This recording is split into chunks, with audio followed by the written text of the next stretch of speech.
बेनो जोङो जोबोद गोजोनदों जोंनि अल्टारनेटिभ पार्टी अफ बर'लेण्डआ जोनोम मोननायनि उनाव दिनै गिबि खेब एग्जिकिउटिभ मिटिं जों लादों क'क्राझाराव।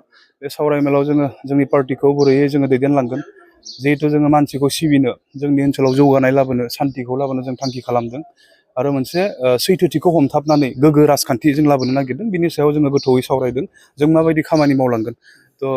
मोजाङै जागायबाय सावरायनाया आरो मोजाङैनो जोब्बाय। मोजां थांखिफोरखौ जों आजावदों आरो बे थांखिफोरखौ फैबाय थानाय समाव रायजो राजाफ्रा मेगनजों नुगोन जोंनि खामानि मावनाय हिसाबै।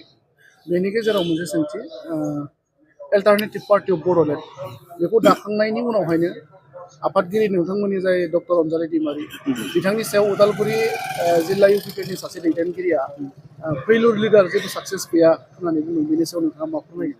थारैनो मैया आंबो नुदों, जानो हागौ साफ्रोम रायजो राजाफ्रानो नुदों। अल्टारनेटिभ पार्टी अफ बर'लेण्डनि मानगोनां आफादगिरि डक्टर अनजालि दैमारिखौ उदालगुरि जिल्ला इउपिपिएलनि आफादगिरि रबिन्द्र बसुमतारिया पार्सनेल एटेक खालामनायखौ नुदों। आंहा सोंथि जादों नुनाय लोगो लोगोनो, जिबायदियै बिथाङा जोंनि आफादगिरि डक्टर अनजालि दैमारिखौ पार्सनेल एटेक खालामदों, फेलियर लिडार होननानै बुंदों, बेहा मोन्थाय गैयामोन।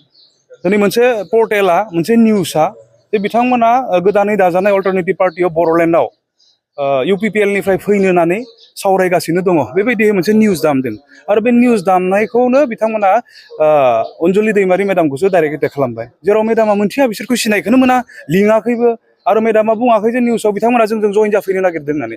बिदि सर्तेयावबो बिथांमोना मा नोजोरजों नायनानै अनजालि दैमारि मेडामखौ पार्सनेल एटेक खालामखो, बेयो दिनै रायजोनि गेजेरावबो गिदिर मोनसे सोंथि जानानै दङ आरो आंबो दिनै कुइसन खालामगोन आरो जों सिदायैनो बुंगोन जे रबिन्द्र बसुमतारि बिथाङा डक्टर अनजालि दैमारिखौ बेबायदियै पार्सनेल एटेक खालामनो मोन्थाय गैयामोन। फेलियर लिडार होननानै बुंनो हानाय बिहा खुनु मोन्थायानो गैया। दिनै जों नुयो प्रिथिबियाव मोनफ्रोम जेननायनि उनाव देरहानाया फैयो, जेननायानो देरहानायनि मोनसे खुन्थिया। अब्ला दिनै इउपिपिएलनि जिल्लानि आफादगिरि रबिन्द्र बसुमतारि बिथांमोना बेफोरबायदि सैथोथिखौनो मोन्थिया। दिनै अनजालि दैमारिखौ बियो फेलियर लिडार होननानै बुंदों, बर' माहारिनि गेजेराव सासे फेलियर लिडार होननानै बिथाङा बुंदों, नाथाय बियो बेसेबांखिनि गनायजाथावना। डक्टर अनजालि दैमारिया सासे जाफुंसारनाय बर' आइजो, बियो जाय बेक्तिया दिनै इउनाइटेड नेसन्सआव थांनानै जोंनि हारिनि, जोंनि ओनसोलनि जेंना जेंसिफोरखौ मोनसे समाव रिप्रेजेन्ट खालामदों आरो जोंनि जेंनाफोरखौ बोस्रांनो नाजादों। बिहा गोबां अबदान दङ आरो बियो बेक्ति हिसाबैबो जोबोद गोरों आरो दिनै बियो अल्टारनेटिभ पार्टी अफ बर'लेण्डनि आफादगिरिबाव गिबिसिन दिनै जानो हागौ आसामनिनो आइजो मोनसे पलिटिकेल पार्टीनि आफादगिरि महरै बिथाङा गावखौ गायसननो हादों। दिनै बियो जेननाय सासे दैदेनगिरि नङा, जोंनि नोजोराव बियो फुल्लि साक्सेसफुल सासे बर' उइमेन।